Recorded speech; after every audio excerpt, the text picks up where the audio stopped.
हाँ सर, उसी पेपर में 105।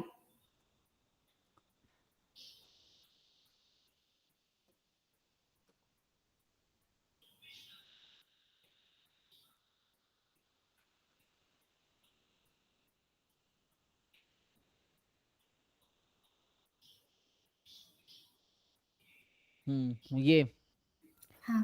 so suppose that xt and yt are the two independent homogeneous Poisson process having same arrival rate lambda is equal to 2. So lambda xn lambda yn be the waiting time for the nth arrival of the process. So which of the following statement is are true? So मुझे बताइए आप कि ये जो w arrival time है इसका पता है आपको डिस्ट्रीब्यूशन क्या होता है? ये एक्सपोनेंशियल एन होगा। हाँ, सो जिसमें जो है arrival time of nth arrival है ना, waiting time for the nth arrival. So जो इंटर अराइवल टाइम है, जैसे मान लीजिए शुरू में 0 कस्टमर है, फिर 1 कस्टमर आया एग्जांपल के लिए, तो फर्स्ट अराइवल हुआ, this is x1। Second arrival के बीच का टाइम x2 है, थर्ड अराइवल का एंड सो ऑन, ये n है, तो n-1, सो ये xn हुआ। सो x1 is the inter arrival time of first customer, मतलब 0 से 1 होने में कितना टाइम लगा। x2 है 1 कस्टमर से 2 कस्टमर होने में बीच में कितना टाइम है, 1 कस्टमर जाने के बाद दूसरा कस्टमर आने का टाइम है। और इसने क्या बोला हुआ है कि wxy जो है waiting time for the nth arrival for the process, nth arrival है ना। सो तो ये जो n है ये एक्चुअली होगा x1 plus x2 up to xn, यही होगा ना। हाँ। तो इसका डिस्ट्रीब्यूशन क्या होता है? क्योंकि गामा एन जी, कॉमा। क्योंकि आप जानते हैं ये एक्सपोनेंशियल लैम्बडा है, तो ये गामा n कॉमा लैम्बडा हो जाएगा। तो हाँ। डब्ल्यू एन एक्स वाई से क्या इफेक्ट पड़ेगा, आपको लगता है कोई इफेक्ट पड़ेगा? क्योंकि दोनों independent Poisson process same arrival rate है, तो जब सेम ही रेट है और बस इसने एक्स वाई अलग अलग नोटेशन है, तो इससे क्या डिफरेंस होगा? अगर डब्ल्यू एन एक्स लिख दिया है तो ये है, डब्ल्यू एन वाई लिख देंगे तब भी कोई दिक्कत नहीं है। सो ये क्या होगा, gamma gamma n n. Lambda, ये भी होगा। तो और दोनों इंडिपेंडेंट है, तो यहाँ से ये समझ आया कि डब्ल्यू एन एक्स और डब्ल्यू एन वाई जो है आई आई डी है, ये आई आई डी हो गया, इनफैक्ट इंडिपेंडेंट भी है और आइडेंटिकली डिस्ट्रीब्यूटेड भी है। So it is I I D random variable हो गया। अब बताओ आई आई डी में क्या होता है? W1 W2 ही है ना ये तो, हाँ। अच्छा यहाँ पे अलग अलग है, ओ 2 1, अच्छा ये अलग अलग है, मतलब कहने का मतलब है, तो आसान है ना ये तो। इसमें क्या करना है, अब तो आप समझ आए, देखिए तो यहाँ इन्होंने ऑप्शंस में देखिए क्या क्या यूज़ किया है। जैसे W1X है तो ये X1 है एक्चुअली, ठीक है। जहाँ जहाँ W1X यूज़ किया है, W1Y यूज़ किया है तो ये Y1 है। सो ये होगा एक्सपोनेंशियल 1 एक्सपोनेंशियल 1। तो 1 वाला कौन कौन सा, ये देखिए जैसे ध्यान से, सेकेंड ऑप्शन आप चेक कीजिए, मुझे बताइए W1X less than W1Y half होगा, ट्रू या फॉल्स? ये थ्योरम याद है आपको कि अगर x और y अगर आइडेंटिकली डिस्ट्रीब्यूटेड है, ठीक है ना, तो ये obviously probability x less than y half होगा, और ये probability x more than y के इक्वल होगा, हाफ हाफ होगा, अगर दोनों आइडेंटिकली डिस्ट्रीब्यूटेड है तो, ठीक है। तो ये ओके। दोनों आइडेंटिकली डिस्ट्रीब्यूटेड है ना, तो ये हाफ होगा, तो ये तो ट्रू है, सेम सेम। और यहाँ देखिए तो यही सेम सेम ही था, बस यहाँ 1/4, इस वजह से 4 आउट हो गया। अब यहाँ पे 2 3 का है, तो 1 3 में है ना कोई एक सही होगा, क्योंकि 1 और 3 ऑप्शन सेम ही पूछ रहा है। तो अब आप अगर देखेंगे तो 2 और 3 की बात कर रहा है, सो W2X की बात कर रहा है, इसका मतलब x1 प्लस x2 है। और W3Y की बात कर रहा है तो y1 plus y2 plus y3 है। तो ये गामा 2,2 है और ये गामा 3,2 है। तो PDF आपको पता ही है, लगा लीजिए। सो ये जो गामा एन लैम्बडा होता, अगर यहाँ लिखता मैं गामा एन लैम्बडा जो कह रहे थे, इसका PDF बनता, क्योंकि ये एक्सपोनेंशियल विथ रेट लैम्बडा है ना, तो ये रेट है, तो ये जो एक्सपोनेंशियल बनता है लैम्बडा ई की पावर माइनस लैम्बडा एक्स, ये रेट है। तो इसके करस्पॉन्डिंग गामा बनेगा लैम्बडा की पावर एन, यहाँ गामा एन एक्स के टर्म में लिखूँ n-1 ई की पावर माइनस लैम्बडा एक्स। तो इसका पीडीएफ ये है आपके पास। तो इससे आप गामा 22 का लिख लेंगे पीडीएफ, गामा हाँ 32 का भी लिख लेंगे पीडीएफ। अब आपको चाहिए, जैसे मैं ये लिख देता हूँ, है ना, डब्लू, तो ये जैसे लिख रखा है, पहला ऑप्शन ही बात करते हैं। सो W2x is less than W3y, तो ये क्या करना है, double integration PDF of W2 W3, तो इसको एक वेरिएबल अलग अलग कर देते हैं। फॉर एग्जांपल ये x लिख देता हूँ, ये y लिख देता हूँ फॉर सिंप्लिसिटी। तो यहाँ होगा PDF of x, PDF of y, dy dx, और ये क्या बन जाएगा, probability x less than y, है ना। तो इसको मैं x बोल रहा हूँ, इसको y बोल रहा हूँ, ठीक। तो क्या होगा बताइए, y की लिमिट क्या होगी यहाँ से। सो x भी पॉजिटिव है, y भी पॉजिटिव है, गामा तो पॉजिटिव होता है, तो y की लिमिट होगी, अच्छा y x से इन्फिनिटी हो जाएगा। तो y की लिमिट x से इन्फिनिटी और x की लिमिट 0 से इन्फिनिटी। अब ये इंटीग्रेशन कर पाएंगे, हाँ बस यही करना है। x का यहाँ से इसका पीडीएफ 2 रख के इसमें n2 लैम्डा 2 रख के लिख दीजिए, और इसमें 3 रख के कर दीजिए। फिर बस इंटीग्रेट करना x टू इन्फिनिटी, तो जो भी एक आएगा, या तो ये आएगा या ये आएगा, कोई एक ही आएगा, तो जो सही होगा दूसरा वाला गलत हो जाएगा। ठीक है। ये है। नेक्स्ट बताइए। इस पेपर में तो प्रॉब्लम नहीं है, ये हो चलो गया। ठीक है। जून वाले में था। अब बाकी भेजिए दूसरा जो जिसमें है।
अच्छा भेज दिया आपने, तो इसमें जो है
वो डालिए सही रहेगा। तो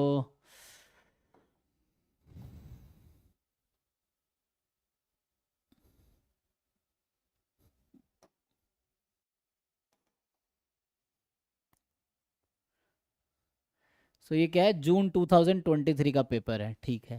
तो क्वेश्चन और बताइए। 111। अच्छा, तो यहाँ से जो होगा,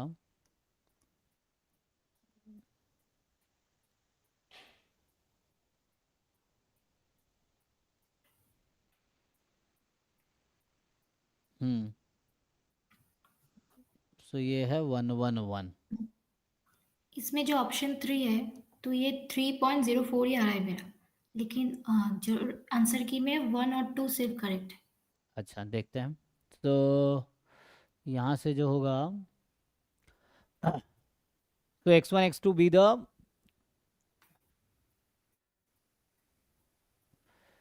x1 x2 be the independent random variable such that x1 is gamma, अच्छा गामा जो भी है मीन, अच्छा गामा अल्फा बीटा है मान लीजिए x1। तो हमें बता रखा है कि ई x1 जो है वो 10 है और वेरिएंस x1 भी 10 है, ये गिवन है। x2 हमारे पास नॉर्मल 3 4 है।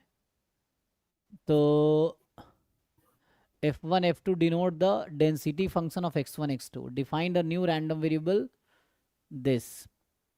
अच्छा, तो यहाँ से अल्फा बीटा है ना, तो ये कौन सा वाला फॉर्म है गामा, तो अगर मैं जो भी फॉर्म लेके चलूँ, तो गामा का क्या मीन लेके चल रहे हैं आप यहाँ पे।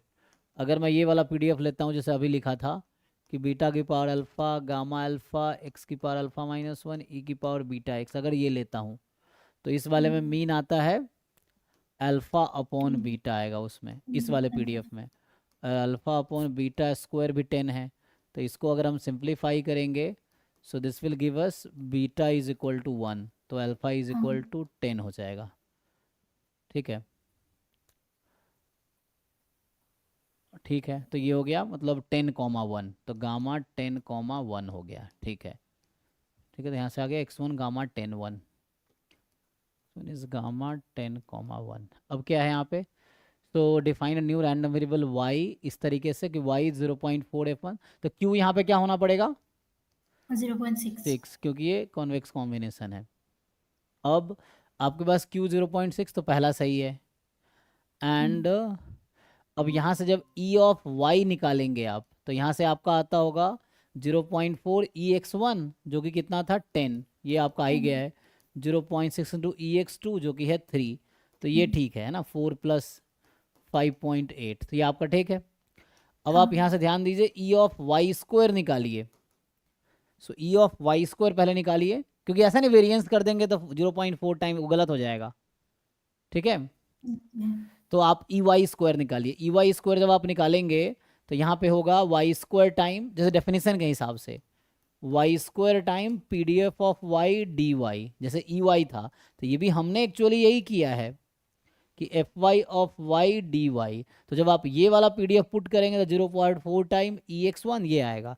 तो ऐसे यहाँ जब आप पुट करेंगे, ये चीज़ यहाँ पुट करोगे ना, तो यहाँ से आपको क्या मिलेगा मैं ये बता देता हूँ। तो ये जब पुट करोगे, सो ई वाई स्क्वायर आएगा 0.4 time E x one square and 0.6 time E x two square. अभी अब ये निकालिए 0.4 time E x one square, तो इसका मीन 10 वेरिएंस 10 है, तो ई एक्स स्क्वायर आएगा 100 + 10 110, है ना। एंड कितना था sigma square plus mu square, यही ना।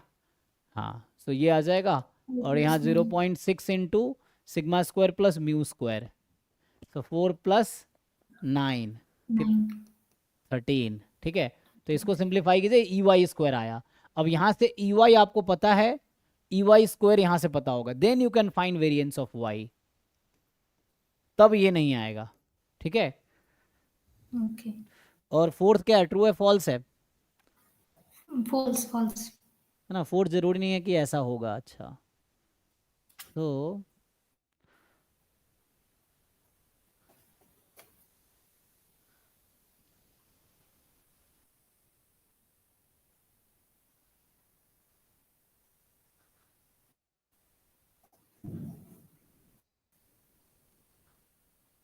ठीक है, तो ठीक है ना, ये निकाल लेंगे आप तो हो जाएगा। हाँ 18.16 है। हाँ तो उससे आ जाओ। क्या ये आया 18.16? नहीं, वेरिएंस अच्छा वेरिएंस निकाल दिया, ये कितना आएगा?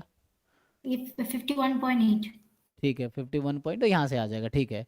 तो ये 18 पॉइंट जो आपने बताया variance of y 18 point something, ठीक है ना, ये 5 इसलिए गलत है, ठीक है। तो क्योंकि अगर आप जिस तरीके से कर रहे थे ना, तो वो तब होता जब फोर्थ भी ट्रू हो जाता। अगर फोर्थ ट्रू होता ना तब ये वाला ट्रू हो जाता, सॉरी ये थर्ड वाला भी ट्रू हो जाता फोर्थ की वजह से। ठीक है नेक्स्ट बताइए। 110।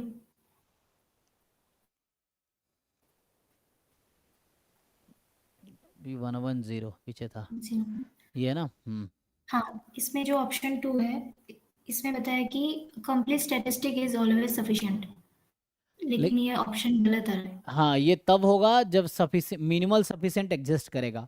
तो ऐसा कोई ये उसमें कैसेला बर्गर वाली बुक में एक थ्योरम है, उसमें ये कहता है कि if minimal sufficient statistic exist then every complete statistics is sufficient. But अगर ऐसा कोई डिस्ट्रीब्यूशन हो सकता है जिसमें मिनिमल सफिशिएंट एग्जिस्ट ना करे, ऐसा हो सकता है, ठीक है ना, तो वहां पर ये ट्रू नहीं होगा। ये ट्रू कब है? ये ट्रू है under the condition that minimal sufficient estimator exist. तो ये कैसेला बर्गर में थ्योरम है कि इफ, आप देख सकते हैं जाके वहां पे चैप्टर नंबर 6 में, कैसेला बर्गर बुक खोलिए चैप्टर नंबर 6 में, जहाँ पे बसूस थ्योरम है, मतलब ancillary complete sufficient minimal sufficient discuss किया, उसी में थ्योरम है ये कि if minimal sufficient estimator exist then every complete estimator is sufficient. But है ना, तो this will fail in case of when minimal sufficient does not exist. ऐसा हो सकता है कि जैसे एग्जांपल के लिए मैं आपको बताऊं कि लाप्लास है ना, सो लाप्लास में अगर आप देखेंगे लाप्लास है डबल एक्सपोनेंशियल ना, हाँ, तो इसमें ये आता है order statistics x1 x2 xn, ये आई थिंक आएगा। तो मिनिमल सफिशिएंट होने के लिए अच्छा देखना पड़ेगा, मतलब हो सकता है ऐसा डिस्ट्रीब्यूशन जहां मिनिमल सफिशिएंट एग्जिस्ट ना करे तब ऐसा होगा, है ना, ये है। सो ये अंडर सब कंडीशन है, ठीक है ना, तो ऐसा कोई डिस्ट्रीब्यूशन हो सकता है जहां पे मिनिमल सफिशिएंट एग्जिस्ट ना कर रहा हो, तो इसीलिए वो ऐसा होगा। ठीक है। 108।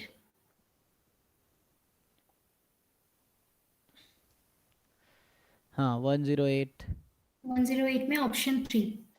हाँ इसका कुछ चक्कर है, मेरा भी आंसर ये आ नहीं रहा, ये पहले लोगों ने पूछा है, पता नहीं इन लोगों ने कैसे सॉल्व किया, आई डोंट नो कि जिसने आंसर की बनाया उसने कैसे बनाया।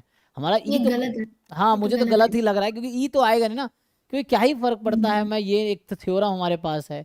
अब किसी ने आंसर देख के कोई कुछ भी लॉजिक देख के आंसर ले आएगा अलग चीज़ है, लेकिन अगर मुझे आंसर नहीं पता, मुझे कोई अगर पूछे कि ये बताओ क्या होगा, तो ये तो मेरा थ्योरम होता है, हम जानते हैं कि एक्स वाई जब पॉइसन है ना, क्योंकि एक थ्योरम है बीके रोहतगी में कैसेला बर्गर में है कि मान लीजिए एक्स है पॉइसन लैम्डा 1 और y है पॉइसन लैम्डा 2, ठीक, तो और इंडिपेंडेंट है ना, दे आर इंडिपेंडेंट। तो ये थ्योरम है कि x given x plus y is equal to t या n, this will be binomial n comma lambda 1 upon lambda 1 plus lambda 2।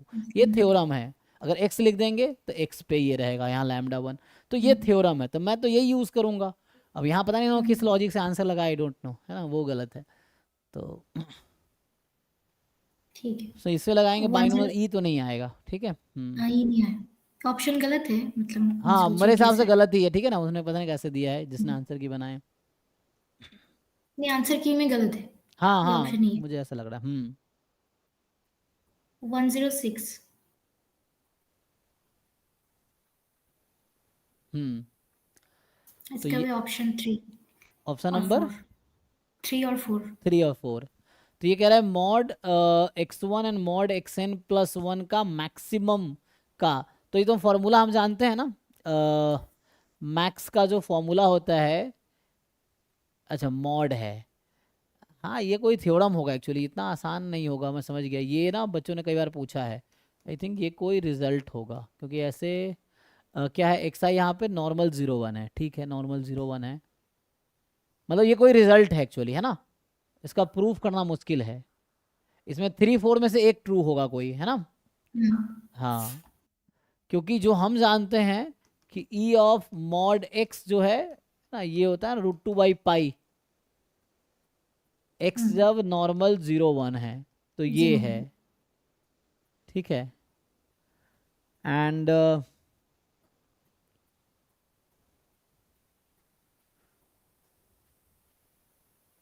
क्योंकि इसको प्रूव करना मुश्किल काम है ये, मतलब प्रूफ देखना पड़ेगा ये, हालांकि रिजल्ट कोई थ्योरम है, तो ये थ्योरम क्या है, क्वेश्चन ये है कि व्हाट इज द थ्योरम।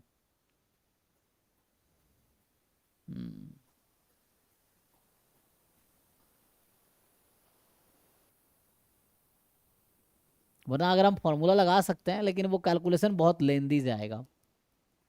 इस तरह से ये वाला फॉर्मूला जो होता है मैक्स का, ये आप लगा सकते हो।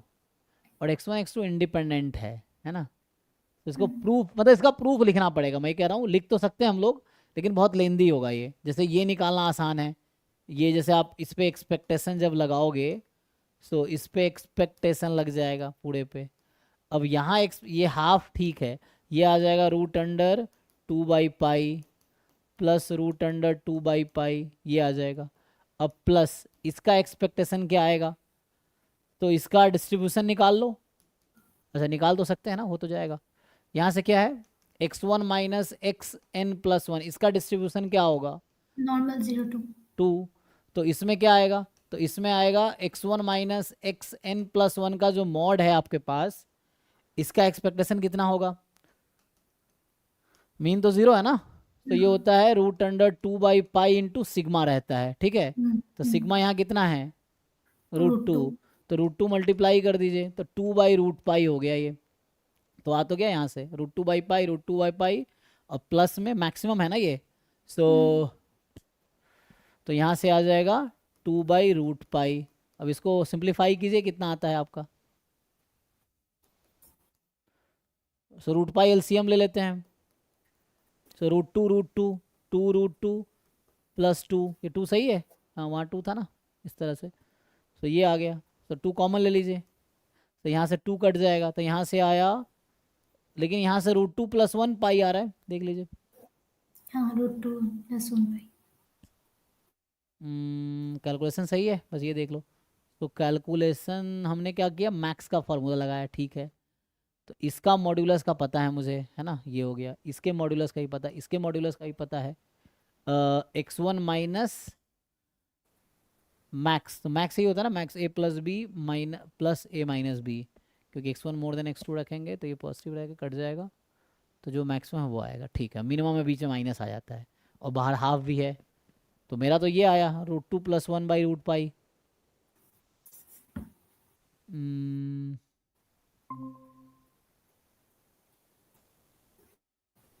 वो जो प्लस का है मॉड्यूलस ऑफ x1 + xn+1, वो अलग अलग मॉड हो गया, इसके लिए नहीं हो रहा है।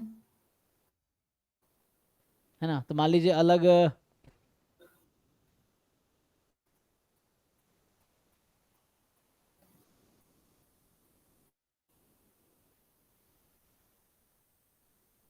ओ अच्छा यहाँ मिस्टेक हुआ है एक्चुअली, नहीं नहीं यहाँ गलती किया मैंने, यहाँ भी मॉड है ना, ये डबल मॉड है, तो ये मैंने गलत लिखा है, ठीक है। यहाँ है mod x1 minus mod x2, उसका फिर मॉड होता है, ठीक है ना। तो ये निकालना थोड़ा मुश्किल काम है, ये मैं शुरू में कहना चाह रहा हूँ, ये निकालना इतना आसान नहीं है। तो ये रिजल्ट जैसे मैंने अभी सिंपली हमने निकाल दिया था, बिना मॉड का निकालेंगे तो इजीली आ जाएगा। सो वैसे ही मॉड के साथ यहाँ थोड़ा दिक्कत है, मतलब ये कोई रिजल्ट है, इसका प्रूफ देखना पड़ेगा हमें कि प्रूफ क्या आएगा। सो इससे आप याद रख सकते हो, अभी के लिए अगर आपके एग्जाम में जरूरत पड़ता है तो आप याद रख सकते हो। सो यहाँ पे आंसर क्या दिया है इसमें, 3। तो इसको आप, है ना, क्योंकि इसको मेन है ना, ये मुझे जरूरत है ना, ये इतना आसान नहीं है, mod x1 minus mod x+1 का मॉड, ये मेनली निकालना पड़ेगा।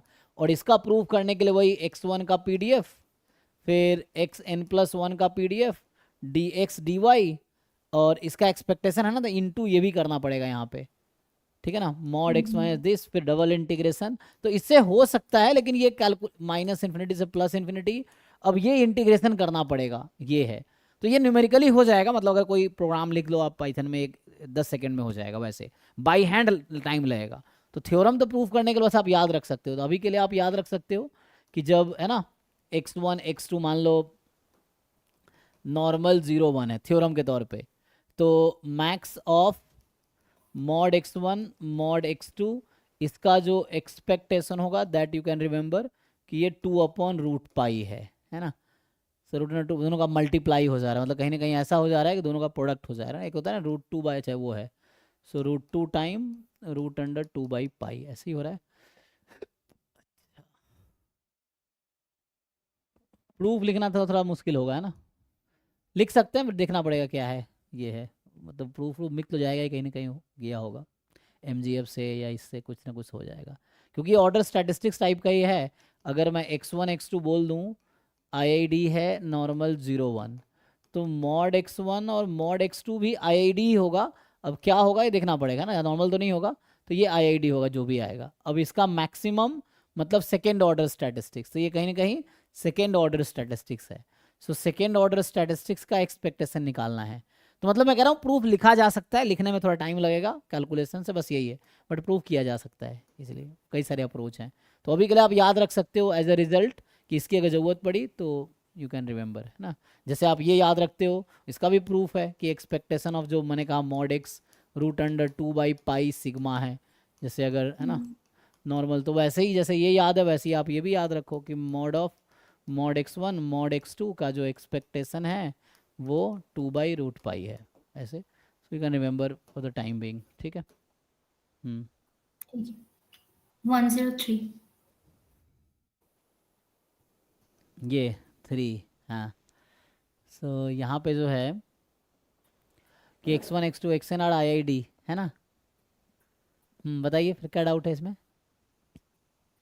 ये पूरा क्वेश्चन ही समझ नहीं है, मतलब क्या अच्छा, करूँ। तो x1 x2 जो है IIDs हैं, x1 की पावर 4, x2 की पावर 4, xn की power 4, which of the following probability converges to 1/2 as n tends to. तो आपको पता है ना सेंट्रल लिमिट थ्योरम, वही तो है। जैसे पहला पार्ट अगर मैं सॉल्व करूं, limit n tends to infinity, ये क्या पूछना चाह रहे हैं आपसे कि yn more than equal to 0 less than equal to n, यही है ना। सेंट्रल लिमिट थ्योरम आता है। हाँ। बताइए yn का एक्सपेक्टेशन कितना आएगा और yn का वेरिएंस कितना आएगा, नहीं आ जाएगा। इससे हम क्या करेंगे, yn minus expectation of yn upon √variance of yn, ये करेंगे। तो यहाँ भी सेम चीज़ें करेंगे, 0 minus expectation of yn upon √variance of yn, यहाँ भी सेम होगा 2n minus. Central limit theorem लगाने को कह रहा हूँ, इससे इजीली आ जाएगा। अब ये क्या हो जाएगा, z हो जाएगा, है ना। तो ये आपका zn हो जाएगा मान लीजिए। अब यहाँ मोर देन समथिंग आएगा, जो भी आएगा अब डिपेंड करेगा क्या आएगा, उसके अकॉर्डिंग आंसर आ जाएगा, आएगा देखिए। सो उसके लिए मुझे एक्सपेक्टेशन ऑफ yn बताइए क्या होता है। अगर मैं आपसे पूछूं कि x नॉर्मल 0 1 है, तो मुझे बताइए एक्सपेक्टेशन ऑफ x की पावर 4 कितना होता है।